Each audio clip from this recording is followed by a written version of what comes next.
Buenos días, colegas. Es un placer compartir con ustedes, con un número importante de expositores de América Latina y España, segundo seminario de los desafíos de los métodos alternativos de resolución de conflicto y la mediación en tiempos de crisis. Agradezco mucho al doctor Martínez Zampa y a la doctora Vargas de la Fundación Instituto de Mediación por haberme otorgado esta oportunidad de poder compartir con ustedes algunas ideas. Lo que vamos a conversar, o lo que les voy a proponer, tomar como un tema polémico, si se quiere, es una situación que en algún momento implicó una grave dificultad para ayudar a personas en conflicto que no tenían conectividad o no tenían la infraestructura técnica necesaria para poder trabajar en una mediación a distancia. Entonces recordé a mis maestros en Estados Unidos y traje entonces la idea de aplicar el texto único como propuesta a aquellas partes que querían generar una búsqueda de apoyo a su conflicto y de alguna manera no tenían las posibilidades de hacerlo. Así que bueno, en función de eso, apliqué la técnica del texto único. Vamos a ver un poco más organizadamente qué es esto de la técnica del texto único. Vamos a compartir pantalla y vamos a buscar el Power. Nos hemos equivocado. De alguna manera estamos mostrando las destrezas o no destrezas en el marco de la enseñanza o trabajo con Zoom, ¿verdad? Bueno, acá estamos nuevamente por compartir pantalla y vamos a ir concretamente al PowerPoint. Acá estamos. Ustedes disculpen esto, pero es en vivo y en directo, tiene estas situaciones. Entonces vamos con esta propuesta que tiene que ver con el texto único como desafío de los MARC y la mediación en tiempos de crisis. En principio vamos a llamar a los maestros que han difundido y apoyado el texto único como Dani Ertel en su libro Negociación 2000. Dani nos dice que es un proceso sistemático para alejar a los negociadores de posiciones intransigentes basadas en situaciones de alta conflictividad. En principio, esta es la forma en que se pensó el método único, y en mi caso lo ayorné a procesos sistemáticos para permitir las negociaciones basadas en situación de falta de conectividad a la herramienta. Denierte dice que el autor responsable de la aplicación del texto único es el facilitador o mediador y tiene el objeto de detectar en las partes que no pueden conectarse de otra manera los intereses subyacentes. Acuérdense que Denierte pertenece a la escuela de Harvard, y simplificar el proceso de crear un conjunto de opciones y decidir sobre estas opciones. Cuando el mediador hace esta tarea, bosqueja una propuesta y presenta un primer anteproyecto para la crítica de los clientes. En este caso, yo lo que hacía era presentar un texto, un borrador, y lo proponía la crítica de ambas partes, a veces con un simple teléfono, a través simplemente de un teléfono. Las partes, en la idea de esta herramienta, no pueden aceptar o rechazar lo que el mediador les trae, porque es solo una propuesta. Puede hacerles críticas, pueden aplicar ideas, e inclusive el mediador trabajar la indagación de intereses como si fuera un cálculo. El proceso se llama de texto único porque las partes no pueden modificar o conservarlo al texto, ya que el facilitador es el único responsable del texto. Las partes pueden ver sus intereses comunes, aunque sea a distancia, sin dañar relaciones ni escalar, y el facilitador continúa escuchando las críticas y exponiendo anteproyectos subsiguientes hasta que se consideran ya definitivamente aceptado por las partes y sin posibilidades de ser mejorado. Esto lo ha utilizado el Conflict Management Inc. en varias de sus experiencias. El otro gran maestro que tuve el placer de trabajar con él en Estados Unidos es Howard Raifa, en el arte y ciencia de la negociación. Este genio, que lamentablemente ya no está entre nosotros, dice que el texto único de negociación se puede aplicar en negociaciones en las cuales existen diversidades temáticas secundarias de igual magnitud o un tema significativo divisible en temas individuales. Nuevamente explica, como explica Denierter, cuál es la forma o el método del texto único, por lo cual no voy a leer todo el texto porque sería redundante.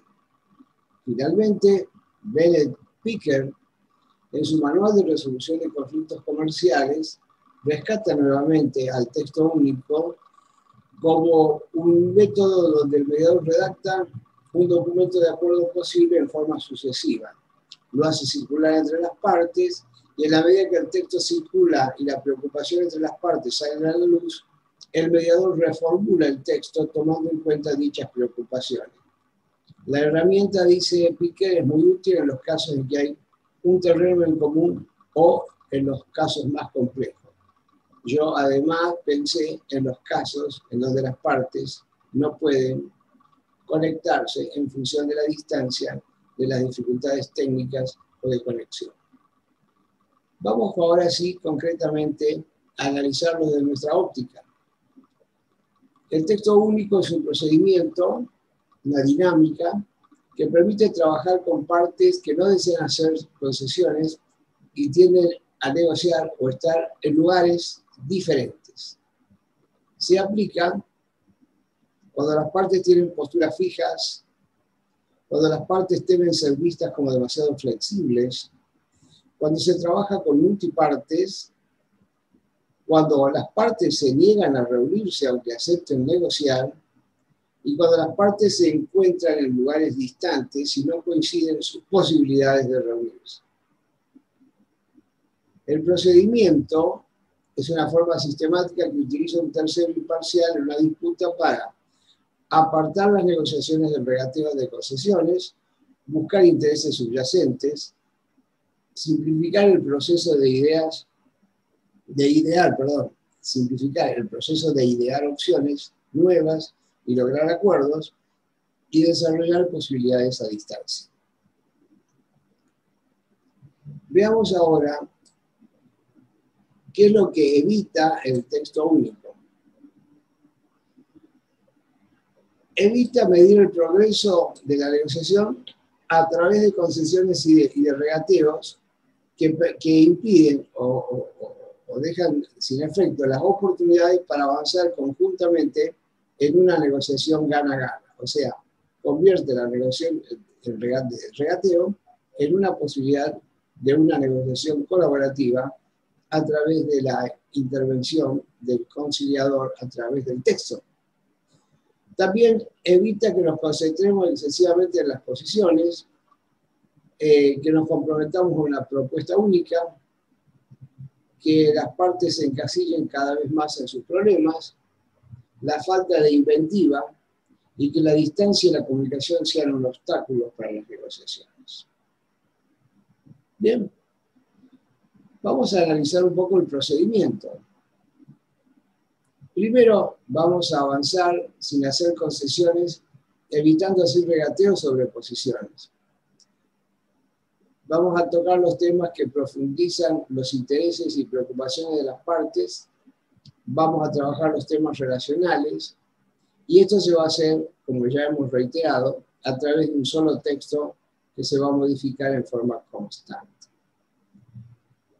O sea que, primero el operador en conflicto se reúne con cada parte y escucha sus narrativas, explora intereses y genera opciones y analiza criterios objetivos y alternativas siguiendo el esquema de Harvard.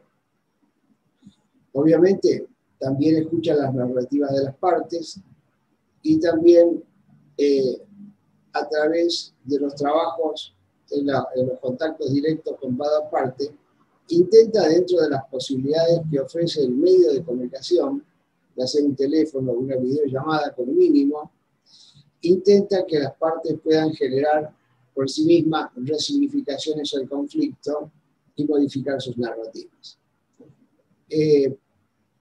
Redacta el primer borrador provisto de un sentido inicial de lo que se pudo construir con las diferentes partes, y en este primer borrador, si es posible, va a introducir aspectos de reconocimientos mutuos que podrían haber surgido en forma expresa o en forma simbólica durante las conversaciones con las partes. Analiza con cada parte del borrador y escucha sus aportes sin asumir compromisos. Aplica las herramientas de la mediación y genera reflexiones en busca de la resignificación del planteo original, siempre teniendo en cuenta que debe cuidar mucho la presencia de aspectos que las partes no autorizan a trasladar y que no deben estar, por lo menos en forma expresa, dicho dentro del texto único. Y con esta información procede a corregir el borrador número 1, buscando satisfacer los intereses mutuos, explotar los beneficios potenciales, y con esta modificación redacta el borrador número 2. El procedimiento se repite en el marco de las reglas descritas y se suceden ciclos de intervenciones que dan lugar a la reformulación activa y compartida del texto. Se realiza a través de varias rondas con las partes en busca de sus críticas al borrador y profundizando en la indagación de los intereses y las propuestas de opciones. Se repite el proceso de redactar, pedir críticas y volver a redactar en forma continua hasta que se agota el tiempo que han previsto o hasta que el borrador ya no puede ser usado significativamente, no puede ser mejorado significativamente. Y finalmente llegamos al texto final. Ya el conciliador ha escuchado a las partes, ha ido modificando los textos, ha ido tratando de trabajar en privada con las partes posibilidades que las ha convertido en una propuesta dentro del texto, y ya se presenta el texto final como propuesta definitiva y se solicita a las partes su aceptación o no del mismo. Los aspectos importantes son pedirle críticas a las partes. ¿Qué está mal? ¿Qué intereses no satisface el borrador? Preservar el lugar del mediador. No permitir que las partes elaboren una solución específica a su problema, sino que la conviertan nada más que en críticas o aportes a ser trabajados con el mediador en cada reunión. Preservar la autonomía y la flexibilidad operativa al no comprometerse con ninguna de las partes sobre la forma de modificar el texto del borrador. Trabajar con cada una de las partes para examinar los intereses e inquietudes que sustentan sus posturas. Y al final, el texto único es copia única. O sea, se evita entregar copias del texto a las partes, y si esto ocurre, cada parte comienza a enmendarla a su entera satisfacción de su posición y se convierte en un sistema de textos múltiples. Ya no texto único, sino textos múltiples. Para poder cerrar esta novedosa forma de intervenir, desarrollamos un convenio de facilitación a través del método de texto único que dice así: los abajo firmantes solicitan los servicios profesionales de fulano de tal a los efectos de someter a un proceso de facilitación las cuestiones sobre alimentos, visitas y tenencia de sus hijos bajo las siguientes condiciones. El mediador trabajará con las partes en reuniones privadas, manteniendo confidencialidad respecto a todos los aspectos que los participantes así lo deseen. En ningún momento del proceso el mediador trabajará con las partes en forma conjunta. Las partes aceptan voluntariamente permanecer en el proceso de facilitación, pudiendo retirarse en cualquier momento. El mediador podrá dar por terminado el proceso en caso de considerar no viable el mismo. El mediador se compromete a sostener durante todo el proceso absoluta imparcialidad sin manifestarse a favor de ninguna de los participantes, en particular, e intentando la colaboración con ambos para la consecución de los fines del proceso. El mediador mantendrá en confidencialidad los tratamientos que se efectuarán con las partes durante el proceso respecto a toda persona ajena al mismo, y no podrá ser citado como testigo en caso de arribar las partes a una instancia judicial. El mediador asume la responsabilidad de escuchar a las partes en audiencias privadas y presentar progresivamente diferentes propuestas de solución que a su real saber y entender satisfagan la mayor cantidad de intereses de las partes. Las propuestas de acuerdo escalonado que sean sugeridas por el mediador se presentarán a la opinión de las partes en cada oportunidad en un solo texto sin entregar copia. En todo momento, el mediador será responsable del texto y las partes no podrán imponer cláusulas o incluir propuestas, sino en forma de opinión o sugerencia. Cuando el mediador considere que su leal saber y entender la propuesta ha alcanzado la máxima posibilidad para la satisfacción de los intereses de ambas partes, presentará la misma como definitiva. Los participantes podrán aceptar o rechazar la propuesta dándose por terminado el proceso. En caso de arribar las partes a un acuerdo, el mismo será elevado al juzgado de familia del turno que corresponda a los efectos de su homologación. Se firman 3 ejemplares de un mismo tenor y a un solo efecto. Bien, esta herramienta que a la vez es sencilla, pero también tiene su complejidad, ya que cuando uno presenta el borrador, las partes empiezan a veces a enojarse mucho con el facilitador, partiendo de la base que no han sido escuchadas sus propuestas y que no están cubiertos sus intereses. La habilidad del mediador es, primero, establecer el diseño de cuál va a ser el trabajo con claridad, y segundo, recordarle las reglas del juego y decirle que eso es una propuesta, una simple propuesta para ser modificada, y que el mediador va a escuchar a ambas partes para poder ofrecerles una segunda propuesta, una tercera propuesta y una cuarta propuesta, siempre bajo la misma metodología de redactar, pedir opinión y volver a redactar. Es muy importante la escucha activa, es muy importante la habilidad del mediador para trabajar con las partes, generar reflexiones y luego con ese insumo seguir adelante con la redacción de los continuos textos. Así que, queridos amigos, espero que les haya sido útil esta propuesta, que en mi caso la utilicé en 25 experiencias, repito, cuando queda descartada otra posibilidad, o cuando las partes la aceptan frente a la propuesta simple del mediador, por situaciones de posicionamientos muy fuertes entre las partes. La herramienta es muy útil, requiere de cierta pericia, requiere de conocer y respetar los timings de las partes, los tiempos de las partes, y de hacer una buena indagación de intereses en cada una de las secuencias de entrevistas sucesivas. Les dejo la propuesta, los saludo y trato de ser breve para que haya lugar para los demás expositores. Muchas gracias y quedo a vuestra disposición.